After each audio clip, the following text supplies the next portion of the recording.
মনে করে ক্ষমতা পেয়েছি, এখন প্রশাসনকে এই হুমকি ধামকি দিব, ওরে হুমকি ধামকি দিব, ওরে এই দেখাবো, ওরে এই দেখাই দিব, এটাই আমরা করি। কিন্তু এটা চেঞ্জ হতে হবে। এখন একটা বৈষম্যহীন সমাজ আমাদের করতে হবে।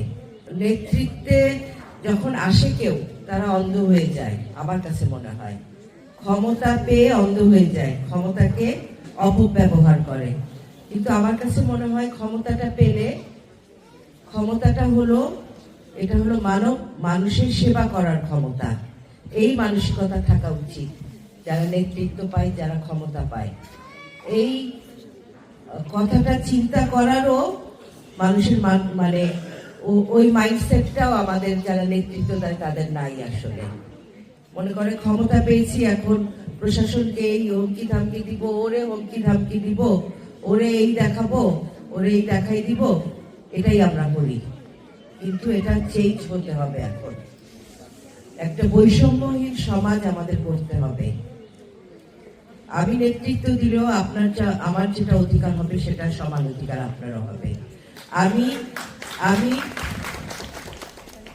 আমি রাস্তা দিয়ে যখন চলবো, আমার হয়তো বা 2-3টা গাড়ি আমার পিছনে থাকতে পারে, আমার গাড়ির পিছনে থাকতে পারে, কিন্তু আমার গাড়ির জন্য, আমার গাড়ি বহরের জন্য আরেক রাস্তার গাড়ি থামিয়ে দিব, সেটাতে আমি বিশ্বাস করি না।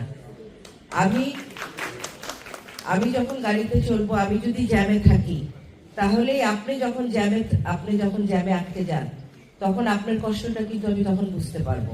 হ্যাঁ, আমার গাড়িটা যখন সব গাড়িকে ঠেলে আমার গাড়িটা যখন সাই সাই করে চলে যাবে, তখন কিন্তু আমি আপনার কষ্টটা বুঝবো না। বুঝবো? আমি আপনার কাতারে যখন থাকবো, তখন আমি আপনার কষ্টটা বুঝবো। প্রত্যেক প্রাণীকেই মৃত্যুর স্বাদ গ্রহণ করতে হবে, বাঁচার তো কোনো উপায় নাই। আছে বলেন, যেহেতু বাঁচা যায় না, আবার সূরা আন-নিসাও বলা হয়েছে ভার্স 78 যে তুমি যেখানেই থাকো, এমনকি সুরক্ষিত দুর্গের মধ্যে যদি থাকো, মৃত্যু তোমাকে পাকড়াও করে নিয়ে আসবে। পৃথিবীর যত বড় বাচ্চা হন, যত বড় ক্ষমতাধর ব্যক্তি হন, মৃত্যুর হাত থেকে বাঁচার উপায় নাই। তো বাঁচা যেহেতু যাবে না, তাহলে কি মৃত্যুর পূর্বে যে জীবন, যে আল্লাহ, যে রব আমাকে পাঠালেন, সেই জীবনটা আমি কিভাবে তৈরি করব?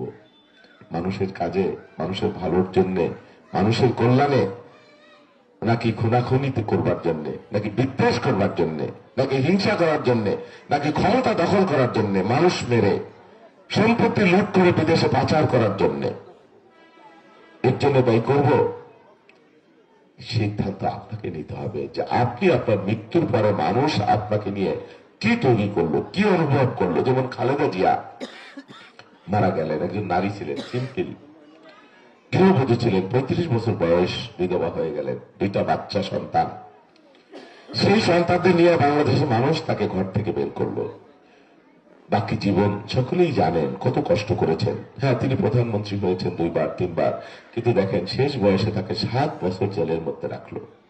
এত বয়স্ক, আমার মায়ের মতো বয়স। আমার তো গোটা জীবন দেখেন, আমার মা বাবা আমাকে জন্ম দিয়েছেন, লালন করেছেন, কিন্তু এই খালেদা জিয়ার কারণেই তো আমরা সম্মান পাইছি। যা কিছু জীবনের অর্জন, মর্যাদা, ভালোবাসা আপনারা আসছেন, এই মহিলা, এই নারী, তিনি না হলে তার আলোতেই তো, তার ওসিলাই তো আমরা সম্মানিত হয়েছি। শুধু তাই না, কোনদিন কোন অন্যায়ের সাথে আপোষ করেন নাই। খালেদা জিয়া 7 বছর জেল খাটা লাগলো। যে ঘরে তারা রাখা হয়েছিল, খালি চামচিকে আর ইঁদুর বলে দৌড়াইতো।